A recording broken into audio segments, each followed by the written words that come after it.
Hello ವೀಕ್ಷಕರೇ, ನಮಸ್ಕಾರ ಎಲ್ಲರಿಗೂ. ಇಲ್ಲೋಡಿ, ಇದು ಬೆಲ್ಲದ ಅವಲಕ್ಕಿ, ಇದು ಜೀರಿಗೆ ಅವಲಕ್ಕಿ ಮತ್ತು ಇದು ಕಲಸಿದ ಅವಲಕ್ಕಿ. ನಾನಿವತ್ತು ಈ 3 ಅವಲಕ್ಕಿ ರೆಸಿಪಿಗಳನ್ನು ನಿಮ್ಮ ಜೊತೆ ಶೇರ್ ಮಾಡ್ಕೊಳ್ತಾ ಇದ್ದೀನಿ. ಇಲ್ಲಿ ನಾನು ಒಂದು ಪಾತ್ರೆಗೆ 1 ಈರುಳ್ಳಿಯನ್ನು ಸಣ್ಣದಾಗಿ ಹೆಚ್ಚಿ ಹಾಕ್ಕೊಂಡಿದ್ದೀನಿ.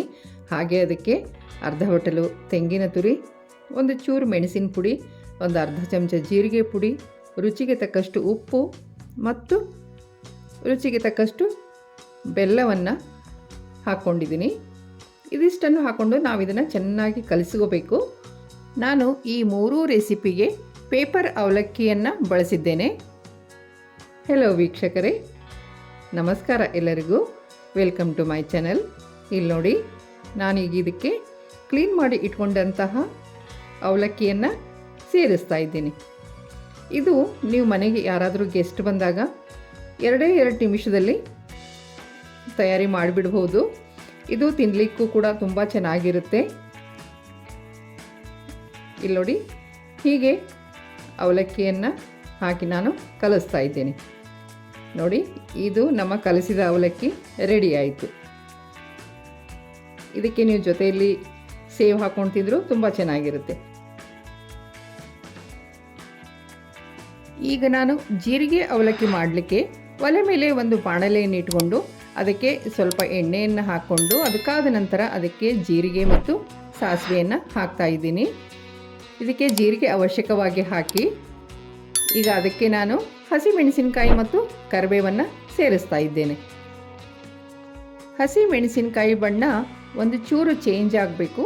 ಅದರ ನಂತರ ನಾನಿಲ್ಲಿ 2 ಈರುಳ್ಳಿಯನ್ನು ಸಣ್ಣದಾಗಿ ಹೆಚ್ಚಿಟ್ಟುಕೊಂಡಿದ್ದೆ, ಅದನ್ನೀಗ ಸೇರಿಸ್ತಾ ಇದ್ದೀನಿ. ಹಾಗೆ ರುಚಿಗೆ ತಕ್ಕಷ್ಟು ಉಪ್ಪನ್ನು ಹಾಕ್ತಾ ಇದ್ದೀನಿ ಮತ್ತು ಚೂರು ಬೆಲ್ಲವನ್ನು ಹಾಕ್ತಾ ಇದ್ದೀನಿ. ಹಾಗೆ ಇದಕ್ಕೆ ಅರಿಶಿನ ಸೇರಿಸ್ತಾ ಇದ್ದೀನಿ. ಈಗ ಇದನ್ನು ಚೆನ್ನಾಗಿ ಕೈ ಆಡಿಸಿ ಗ್ಯಾಸ್ ಸಿಮ್ಮಲ್ಲಿ ಇಟ್ಕೊಂಡು ಇದನ್ನು ಒಂದು 2 ನಿಮಿಷ ಮುಚ್ಚಿಡಿ. ಅದರ ನಂತರ ಇದನ್ನು ಮತ್ತೆ ಚೆನ್ನಾಗಿ ಕೈ ಆಡಿಸಿ ನಾನು ಇನ್ನೂ ಚೆನ್ನಾಗಿ ಬೇಯಬೇಕು ಅಂತ ಇನ್ನೂ 2 ನಿಮಿಷ ಮುಚ್ಚಿಟ್ಟಿದ್ದೆ. ಈಗ ನೋಡಿ, ಇದಕ್ಕೆ ನಾನು ಕೊತ್ತಂಬರಿ ಸೊಪ್ಪನ್ನು ಸೇರಿಸ್ತಾ ಇದ್ದೀನಿ. ಈ ಅವಲಕ್ಕಿ ಅಂತೂ ತುಂಬ ಸೂಪರ್ ಆಗಿರುತ್ತೆ. ನೀವು ಇದನ್ನು ಬೆಳಗಿನ ತಿಂಡಿಗೂ ಕೂಡ ಮಾಡಬಹುದು.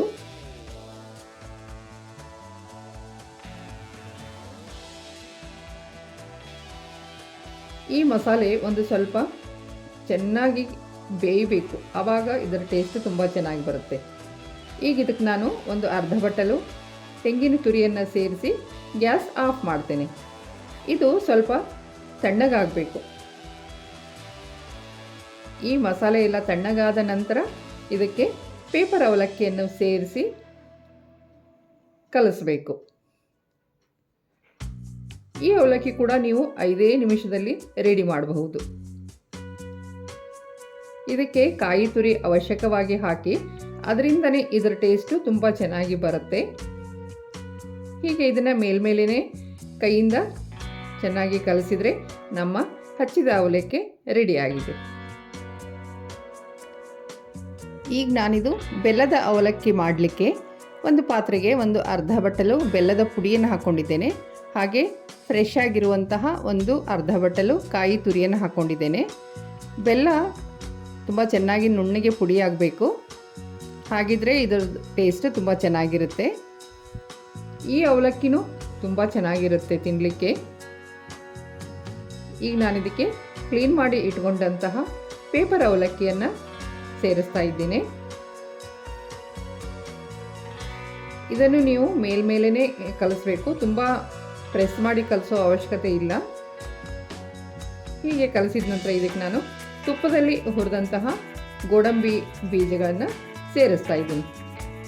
ಈ 3 ಅವಲಕ್ಕಿ ರೆಸಿಪಿಗಳನ್ನು ನೀವು ರೆಡಿ ಮಾಡಿದ ತಕ್ಷಣವೇ ಸರ್ವ್ ಮಾಡಿಬಿಡಿ, ಆಗಲೇ ಇದು ತಿನ್ನಲಿಕ್ಕೆ ತುಂಬ ಚೆನ್ನಾಗಿರುತ್ತೆ. ನೀವು ಬೇಕಿದ್ದರೆ ಜೀರಿಗೆ ಅವಲಕ್ಕಿ ಮಸಾಲೆ ರೆಡಿ ಮಾಡಿಕೊಂಡು ಅದರ ನಂತರ ಬೇಕಾದಾಗ ಅದನ್ನು ಕಲಿಸ್ಕೋಬಹುದು. ಇಲ್ಲಿ ನೋಡಿ, ನಮ್ಮ 3 ಅವಲಕ್ಕಿಗಳು ರೆಡಿಯಾಗಿವೆ. Thank you.